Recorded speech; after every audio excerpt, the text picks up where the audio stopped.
What is up, guys? This is Astranox. So we have ML Ken, martial artist Ken, that will be showing up in the Mystic rotation coming up.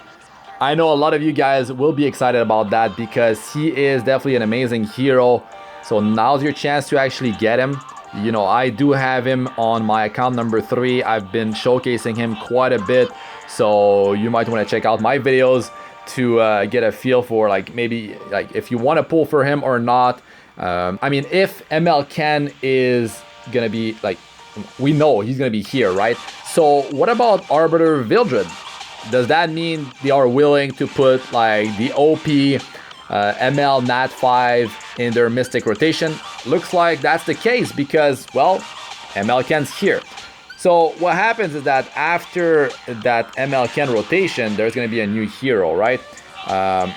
So usually they've been rotating elements for which hero shows up. So the new hero that's going to be next, so Ambitious Tywin is light. So the next one is going to be a dark, natural 5-star. And the thing is, you know, if ML Ken is dark, that means the next old ML Nat 5 is going to be light. So it could be any of them. Hopefully it's Ruel of light. I mean, some people might not want that because the defenses in Guild Wars and Arena might get more cancerous because of that. Just ML Ken with Ruel of light is already pretty insane for a duo. You have Tempest, Surin, ML Surin that's going to be part of this rotation as well. I mean, I gave you guys my thought about her, but that's not going to be this video, what this video is about. It's about ML Ken. My boy ML Ken, he is insane. You know, we had some ML selector tickets for some heroes that got nerfed. If you had some of those ML heroes, you were able to get a ML summoning ticket, and I actually traded my Arbiter Vildred for ML Ken. Martial artist Ken, he was more suited for my play style, and I've definitely been having a lot of fun playing with him. And yeah, I mean, this hero is so good because you can get some free damage in all the time because of the way his counter works, right? So let me actually show him. His CP is not that high because he's not being ran on high crit chance. So of course I do have him at plus 15. I mean, why not? He's an ML5. I'm a free-to-play player. Why not do it? Since I do enjoy PvPing quite a lot. So that's his stats. He's on an attack set, and to be honest, if you're farming Wyvern all the time, then, well, of course, speed set, there's different ways to build him, right? Speed is definitely not a build that is popular. Builds that are popular for him are, you know, high attack, high crit damage. You don't worry about crit chance, and you up his survival so he has a decent amount so he doesn't get one-shotted.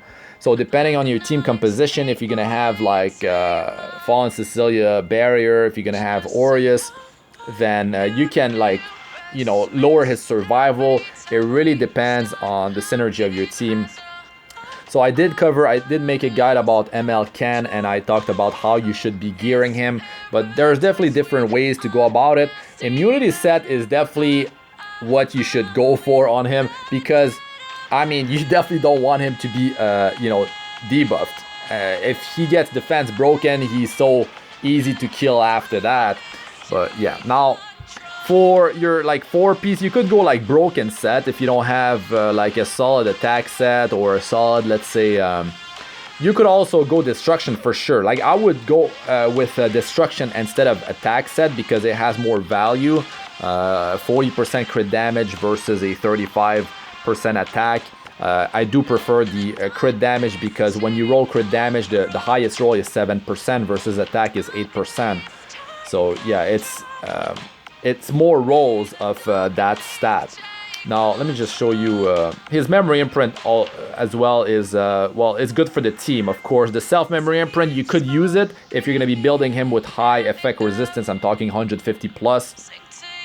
For artifact, Sigret Sight is usually the go-to artifact, but like I said, it depends on how you're actually building your ML Ken. So I mean, you could just go with you know, the what's it called again? The artifact that oh my god, how did I forget its name?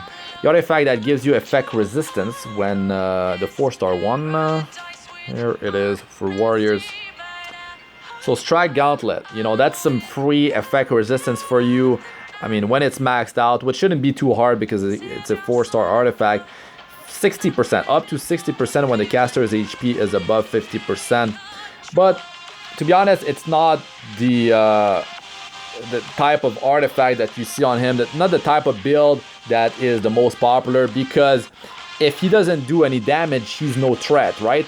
So you have to think about that. And when you get cleaved by a team that's gonna speed cleave you, they're gonna go. And I mean, if you are not able to do anything, if he's not gonna be a threat when he counterattacks and potentially one-shots them, then yeah, that's not too good.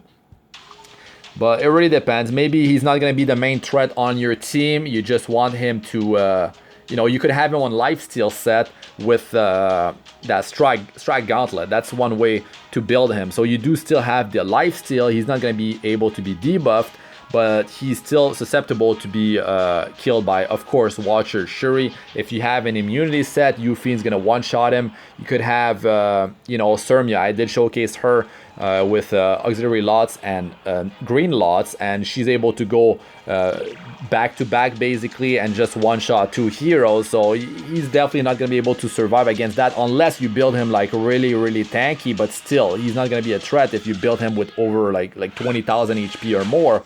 And even then, those heroes are still going to be able to one-shot him, and he's definitely not going to be a threat for some of the other comps. You could use Draco's plate. I mean, on him, it definitely can work. If you want to like go crazy with the single target, maybe you're going to surprise some players, right? You could go with Uberius's Tooth. That would be that extra bit of damage that would allow you to nuke some heroes. Maybe you just want him to like counterattack once and take out their main cleaver or something. I don't know. It could be one way to go about it.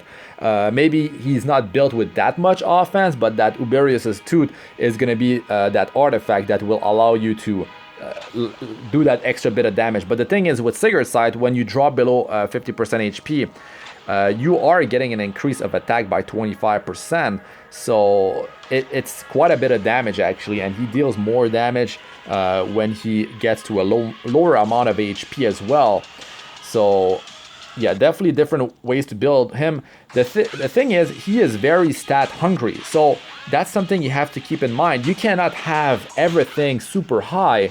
That's why I really love the high attack, high crit damage build, because you can focus more on building his survival, and you wouldn't need some insane gear. Like I'm talking like in the late game, of course, you can have a lot more stats, right? Total amount of stats across all your gear, but there's gonna be yeah, you're gonna have to decide really like how what you want to focus more on him. I don't recommend like having high speed on him unless some specific things, like maybe you want to use him part of a like speed cleave and you need to up his speed. So if you want to rely on his defense break or something like that, something different for real-time arena, for world arena. But usually like you want him to survive and you want him to potentially one-shot heroes. Even with my stats, I don't feel like he's able to even one-shot. To be honest, like even if I limit break this thing, it will not increase the amount of attack I get. It's just going to increase the leech. I believe it goes up to 50% when this thing is at plus 30. Of course, I will get a bit more attack and health from enhancing it, but it's nothing insane. The thing is, well, it's definitely an amazing hero, but if you're not going to be stacking a bunch of effect resistance on him, you don't have to worry about that stat really. But some effect resistance can work to help you. I mean, if there's a damage dealer that doesn't stack effectiveness on them that attacks him, then there's a very low chance that they will actually land their debuff or debuffs on him. So there's, yeah, you can get some value out of this, but it's about min-maxing your stats, so you increase the most important ones, the offense, attack, and crit damage. The crit chance, the thing is, you don't need it because, well, it depends on your build. Yeah, because you get 100% counter attack when you suffer a critical hit, and then Dragon Flame causes critical hit and deals damage proportional to the caster's lost HP. So yeah, that's why a lot of players don't build their ML with high crit chance. But if you want to go for a different build that's really high on offense, especially if you have the skill ups on him, then imagine you have 100% crit chance on him, and you're landing this skill number 3, especially when it's soul burn for only 10 soul. You increase the damage multiplier on that, and it hurts real bad.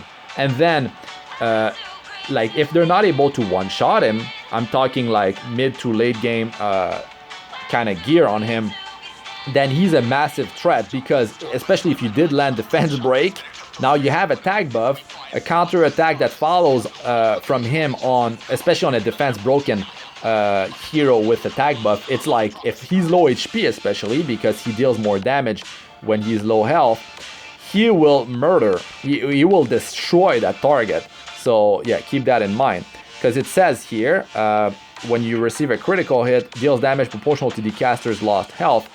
So I don't have the multipliers with me right now. I have them in my textbook somewhere. I have to grab that, but you can check my guide covering martial artist skin. I'm just talking about like maybe things that I was not talking so much or accentuated enough on in that guide. But he's definitely like a solid pick, you know, a solid hero to get. The thing is, there's a Spectre Tenebria that is getting buffed, and she cannot trigger counter attack on her skill 1. Her skill 1 is going to be attacking 2 heroes now, so she's going to be a threat, yes, for ML Ken, and that's probably what they're going to be doing. I'm saying that the next old hero is going to be a light natural 5-star hero, but then it's going to be like, so after him is going to be a new Nat 5 ML, and then it's going to be an old light Nat 5 ML, and then it's going to be another new one, and then it's going to be dark. So for the dark, I mean, they're probably going to go with Spectre Tenebria, because Arbiter Vildred is so overpowered. He's going, if he shows up, it's going to be even later. But I mean, I might be wrong. I'm just speculating right now. It's just that Spectre Tenebria, it makes sense that they, you know, they have ML Ken come in first, and then they release Spectre Tenebria after she got buffed, and like everyone knows, like the player base actually knows about her buff, because it seems to be like too soon if they like would have released her now. It just makes more sense in terms of like them making more money, I guess. They're selling ML Ken before he does lose his value.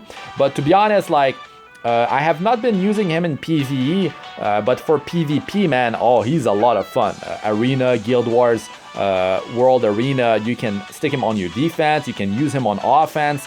A lot of fun to use this hero. So if you are farming Wyvern, right, and you have access to speed crit and hit set, what I do recommend you guys to do is, of course, you're gonna go with that immunity set for the 2-piece, but then for you could go broken set, but what does make sense is to go double crit chance set plus an immunity set. So you're going to be getting some crit chance out of that. You could, I mean, allowing you to just be more offensive with your ML Ken. But in the early game, you might have to go broken set, or I mean, I guess the effectiveness is not the worst. Let's say if you're going to be using him in the World Arena, if you want to rely on his defense break, definitely different ways to go about it, but you need to hit those numbers, like in terms of like survival and offense. There's a certain amount of like attack and crit damage that will allow you to one-shot a lot of heroes. But the thing is, when I'm using him on offense is different than when when he's on defense, because maybe I'm not getting hit by that much damage. But if they are cleaving me and I'm surviving and he has low amount of HP, then he's going to be dealing more damage because of this. So he can actually deal some pretty insane numbers, right? The thing is, he's not going to have the attack buff yet. Of course, the target will not have defense break as well. So if their cleave is successful, I'm saying. So there's gonna be that increased damage from Sigret's side, and from that. So the lower his health, if you manage to survive, he will definitely deal a lot of damage, allowing you to one-shot them. And like 4,000, maybe it depends on your league, really. Like maybe 3.8k attack can do it with like 250% crit damage. It really depends, but I feel like with the amount of the success on my defense, it's been doing quite well. It's just on Europe, I was in Legend, and then I dropped down to Champion, and even now I'm dropping down to Challenger because like there's quite a few flags I couldn't manage to do last week, and as soon as you drop in Challenger, you have to climb all the way back to Champion. But when you stick in Champion, it's much easier to stay in there than when you fall. Then it might be rough to climb back up. But he's been doing really good on defense, to be honest. Like he's been always on my defense pretty much since I got him. I use him in combination with other heroes. Like initially it was Seaside Bellona, then they started releasing some counters like Charles showed up, his banner, so he's widely used now, and he's definitely amazing. So yeah, I'm not using Seaside Bellona anymore. But to counter a lot of Seaside Bellona, I was using Champion Zerato for a while. So with like together, that's some pretty crazy counter attacks, and I've been showcasing ML and Champion Zerato in Arena Offense as well, and as well as in Guild Wars. So you might want to check that out in my Arena and Guild War playlists. The Europe Arena playlist, not the normal one that's for global account 1 and 2. Now I did also use him with Chaos Axe in World Arena. I used him on Arena Offense and Guild Wars. They work quite well together, actually. My Chaos Axe actually built more as like a bruiser, so he doesn't get like one-shotted. He's doing quite well, even with a low amount of attack. So yeah, the thing is they both have defense breaks, so that's pretty cool. ML Ken, I've used him with Fire Ken a lot early on when I got him, and that's a lot of fun because you got two sources of defense down, and I mean they both have attack break. They are really tough to take out. It's just that it worked better when the defense setups, were not so annoying and didn't have that much sustain or no sustain at all. It was easy to just like take the damage and take him out over time and sustain the damage. So definitely different ways to build your team. Angelic Montmorancy, man, she is amazing with ML Ken. I mean, she can babysit him and keep him alive for so long, assuming he doesn't get one-shotted. Guild Wars, Arena, World Arena, such a crazy combo with high effect resistance on her. You're definitely able to just, you're not gonna get debuffed, so there's that. And the amount of healing she can output is quite insane, especially with Rod of Amaryllis. The higher your speed is, the better it's gonna be, of course. So yeah, I mean, so many different ways to go about it. The reason why I decided to go with him instead of Arbiter Vildred when it came down to like using the ML sector ticket, it's just because ML can well, you can definitely use Arbiter Vildred everywhere. Arbiter Vildred is more OP than ML Ken. That's the thing, though. He's definitely more OP than him. It's just for the gear that I had. I prefer to have bruisers with higher survival, and there was like so much free damage that, like in my mind, that would come out of ML Ken with all those like constant counter attacks coming in. So I really did like that, and his kit is just insane. You got the attack break, the defense break, the attack buff. I love that. The Soul Burn on S3 for more damage. Different ways to build him, and I felt like I had the gear for him. Arbiter Vildred is much easier to gear for, so there's that. But I don't regret my choice at all. Arbiter Vildred will eventually be in the Mystic rotation, but like it depends. Like how long are you willing to actually wait for him? So yeah. Now let me see here. Of course, his CP would be like through the roof. If I actually had like 100% crit chance, he definitely would be in the 100, maybe 120, 130,000. Yeah, actually, I could actually check now. I need an attack. Right, need an attack set here. Crit chance. The thing is, I will fully use this this crit chance, which is good. You definitely don't want to, you know, use a crit chance necklace when you're just gonna be using like 30% of the crit chance. That is a lot of wasted stats right there. But when you're going for a crit chance necklace, you should definitely lower the amount of crit chance across all your gear and aim more for attack percentage and crit damage. So, okay, almost 110. Okay, it's not so bad. Not so bad. Actually, it's because he's slow. Speed is huge for CP, but CP doesn't tell you like how much your hero is gonna be hitting for. So that's why I went with low speed, because I mean, I just want to squeeze as many like stats as possible to increase his damage per hit. So attack percentage boots, definitely the way to go for him. You know, for PVE, you might. There are, I mean, so many different ways you could build him. For PvE, you could go with almost any combination. Your stats could be totally wrong. He would still work. I would stick him in the front line because there's a 40% chance that the AI, the artificial intelligence, when you are playing, is going to be attacking the front liner, allowing you to just have more counter attacks happening. You might have to increase his survival, but in PvE it's not that actually hard to survive what they are actually throwing at you. And with Sigret's side, he's actually able to leech quite a bit of HP back. So yeah. So the way I built him is, you know, that's a weird one. Health percentage on the necklace is just because the stats on this necklace were crazy. So that's why I went for it. But a crit damage necklace would definitely be the way to go. Now, yeah, that's the thing though. I would just have like crit damage percentage on this, and then you might have to actually go with early game up to maybe mid game. You might have to go with double health percentage on you know, ring and boots. It's just that you will have to balance your stats and see like what you can manage to get. I felt like 15,000 HP on him worked, you know.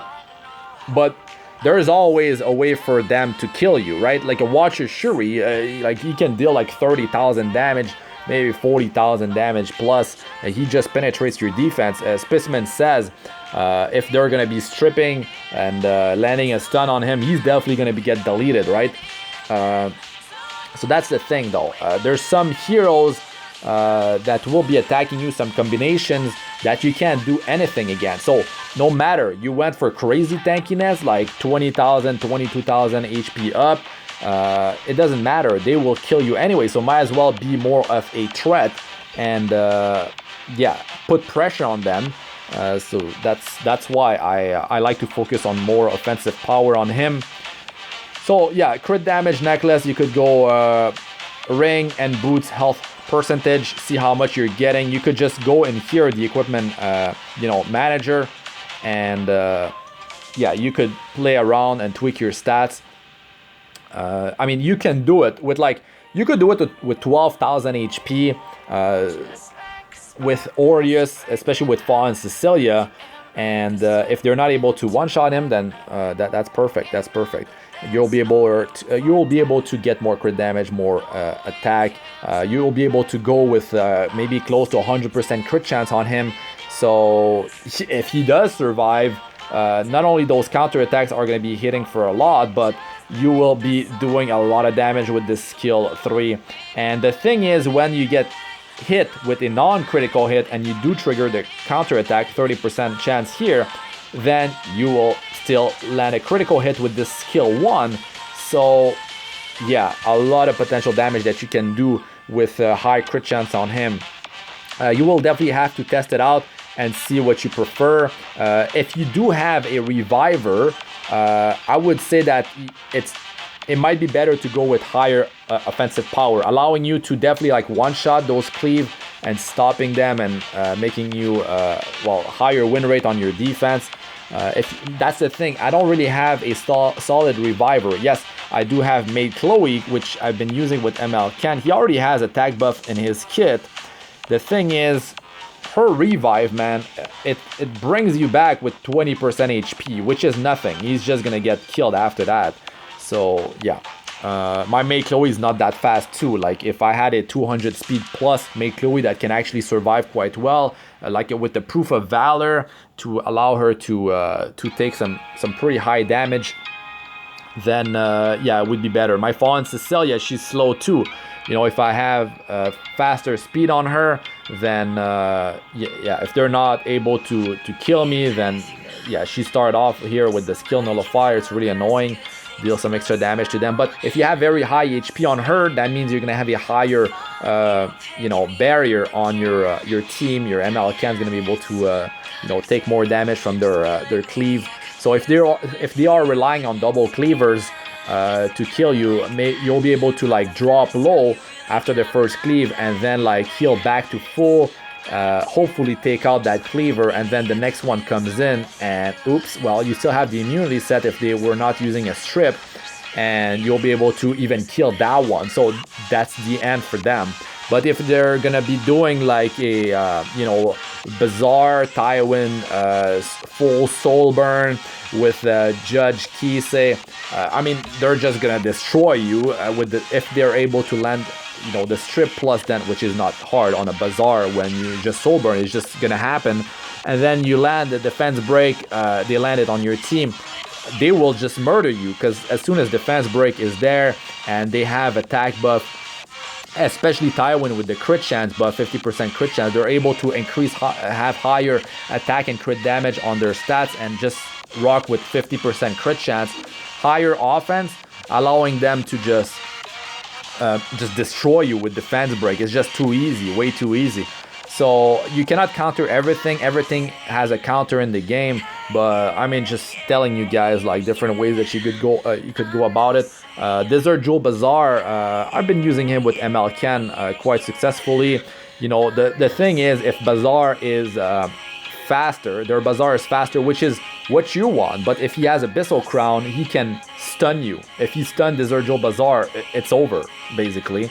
That's really unfortunate, but if you're able to have him slower than their Bazaar, then like you're gonna do quite well. I have him on Proof of Valor because he's so squishy, man. He dies so easily, so I had to rock this artifact on him. You could have Shooting Star Akatis. I've been pairing Shooting Star Akatis with ML Ken, and it's been a lot of fun, to be honest. Like, if you can go and check out my video, what was it?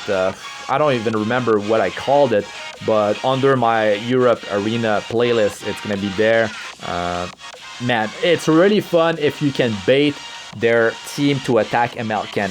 That means you need to have high survival on Shooting Star Akatis, so she doesn't drop to low HP, and you need to have like all your team needs to be like, if it's easier if you have all dark elements, because ML Ken is dark. So if he's more squishy and he is, if they're doing AoE and he falls to a lower HP threshold, it's gonna be easy to bait their attack into him from single target attacks, because, well, he's at the lowest HP threshold, and then he just constantly counter attacks. But then the thing is, if he survived their initial whatever damage, then you can apply with her the skill number 2, and that's when the magic happens.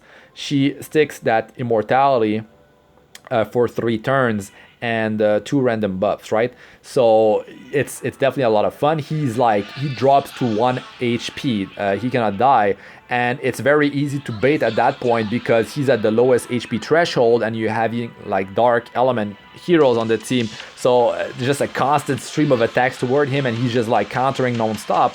So yeah, if you could go with a higher offensive build, I'm talking like 100% crit chance with Shooting Star Akatis, and you bait the enemy team into him, it's really fun, because even if you don't crit him and he triggers the counter attack, the 30% counter attack, then oh man, like he's gonna be dealing so much damage. He's gonna be able to take out even the supports quite easily in a timely manner, which is definitely a lot of fun. But yeah, very cool hero. Definitely go check out my videos using him. I will definitely make some more you know, Arena, Guild Wars, and World Arena videos, especially when his rotation happens. Give you guys an idea, like, you know, about his potential, his power, and yeah, he definitely like a very cool hero. But if I had to choose again, like now, I would definitely be really happy with Arbiter Vildred. But if you have a choice between them both, Arbiter Vildred will have a much bigger impact because ML Ken can be ignored, especially if he's built with, not so much offense, but more like more survival. You can just ignore him, take him out at the end. In Guild Wars, you can even like, if you can constantly like apply attack break on him, especially when I'm using a Violet, I keep putting attack break on him, and he's not a threat. He's not a threat. So yeah, that's the thing. That might be why you want to go with a more offensive setup on him, because if he's ignored, he's not a threat, then it's kind of useless, right? They can just take out all the team, leave him for last. But if he's built with high offense and they're doing that, they might be surprised by how much damage he's actually outputting, allowing him to just like start taking your team apart. And then when it comes down to like finishing him off at the end, then if you cannot manage that one shot, even like with attack break, he might still be a threat. And you might not have, let's on a Vial, you might not have that much effectiveness to land the attack break, resist and all that. So yeah, definitely a super fun hero to play with. Defense, offense, PvP mostly, but definitely can be used in PvE. I mean, very hard to obtain this hero before he shows up in the Mystic rotation. But yeah, what else could I say? The artifacts, right? Let's just look at them real quick after I check here. Nope, nothing. So like I said, Sigret's Sight is your go-to artifact on him, but nothing stops you from trying things out, right? Draco Plate can be quite effective if you want to up his survival. That's the thing. If you're scared about getting one-shotted, then this could be an artifact that would allow you to survive until your support, sustain him, bring his HP back up. So yeah, your crit damage will be increased with this. I don't think, to be honest, like the crit damage cap is 350%. So I don't know if you use this artifact, if it can go above that. Let us know in the comment section. I'm actually curious about that. But yeah, it will not work with Adamant Shield because this decreases damage suffered from critical hit by 8%. So that's... Wait, unless it's worded differently though. It's worded differently. Decreased damage suffered from critical hits by 8%. The other one, and Crimson Armament, it's a critical damage, I believe. Decreased critical hit damage received by all allies. From what I remember, it doesn't stack together. Anyways, spending too much time talking about this. You can correct me in the comment section if you know the exact answer, right? In PvE, to be honest, like there's so many different ones that you could be using. Yeah. Border Coin, that doesn't work because you need to use a non-attack skill, but everything else is pretty much usable. What is this one again? Combativeness when enemy is defeated. Well, I don't know about that one, but the most popular one is Sigret's Sight. Maybe you want to squeeze a bit more damage with Uberius Tooth for some surprise moments, but you already have the attack increase here. The life leech is crazy. You can get yourself topped off with this artifact. So many times it happened to me, and that thing is only plus 15, which is great, which is definitely great. I had him on what is it again? No, I mean, you could even have Crimson Seed, when he is the thing is, this is better when you have more speed because you can only trigger once per turn. So yeah, now other artifacts, like I said, PvE, you can use pretty much whatever, it's gonna work. But it doesn't mean it's gonna be optimal, right? Doesn't mean it's gonna be optimal. So what is it again? I mean, Creation and Destruction, if you want to troll with that thing, reduce, reset the skill cooldown. No cooldown will happen, so you can S3 back to back. Imagine, that's the thing, if he's built for offense, this thing happens, right? That would actually be quite beautiful to see because he applies defense break, has attack buff. If you can soul burn again, or you haven't soul burn with your souls, imagine that. Double S3, the damage would be completely crazy. You would just like yeah, that would definitely turn the tide of the battle right there. Assuming you get the attack break, but you still have the attack buff like on yourself when you're doing it. With the soul burn, it's gonna be quite funny to see that in action, to be honest. If you are really slow, if you want to clear debuffs, and if you don't have a lot of effect resistance, not something that is known, but where is it again? Where is that thing? Timeless Anchor. This thing doesn't have a limit. If you are slow, it always has that chance to dispel one debuff when attacked. So on a slower hero, Timeless Anchor can actually be used. In PV, I mean, I would just go Daydream Joker against high HP targets, to be honest. So yeah, I mean, what else is there? What else is there? You could even, like in early game, use Cursed Compass on the first turn. If you use S3, this could allow you to land Defense Break, to be honest. And if you're happening to do some counter attacks and they're not landing as critical hits, that means you're going to be using skill 1, and you can even land attack break because of this. Assuming you're ultra slow, they're all going before. I guess you could have some use out of that effectiveness increase, because 50% is pretty sweet. But